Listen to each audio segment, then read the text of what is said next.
Developing tonight, Governor DeSantis doubling down on his decision to fly dozens of migrants to Martha's Vineyard. And it comes as some of those migrants are now suing the governor as he faces a criminal investigation.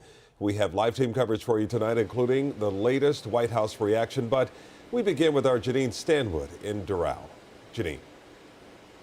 You know, the governor has said that he wants to highlight the crisis at the border, and with that, he is succeeding. Everybody is talking about this. But here in Doral, protesters are calling those chartered flights cruel and unnecessary. A protest in the rain by immigrant advocates, local Democratic lawmakers, and a candidate for lieutenant governor. Our community should be upset.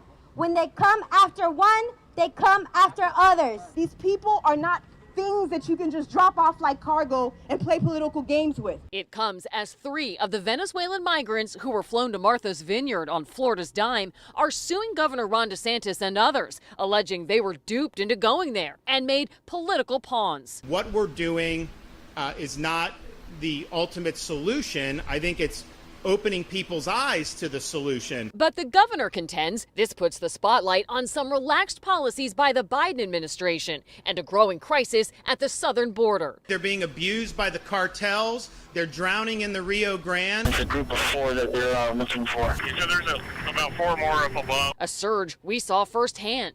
They're running. Let's go.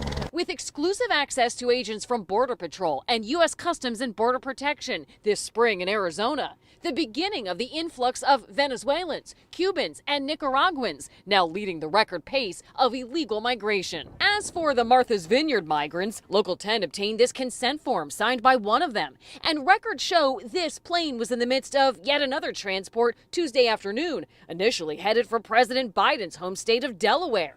The tab for the transportation company contracted with Florida, so far more than $1.5 million. At last check, that plane that was supposed to go to Delaware never did, and there are no reports that any migrants were on it. At last check, also, that consent form that was apparently signed, attorneys now involved in that lawsuit say just because it said official consent form doesn't mean that it was. We're in Doral. I'm Janine Stanwood, Local 10 News.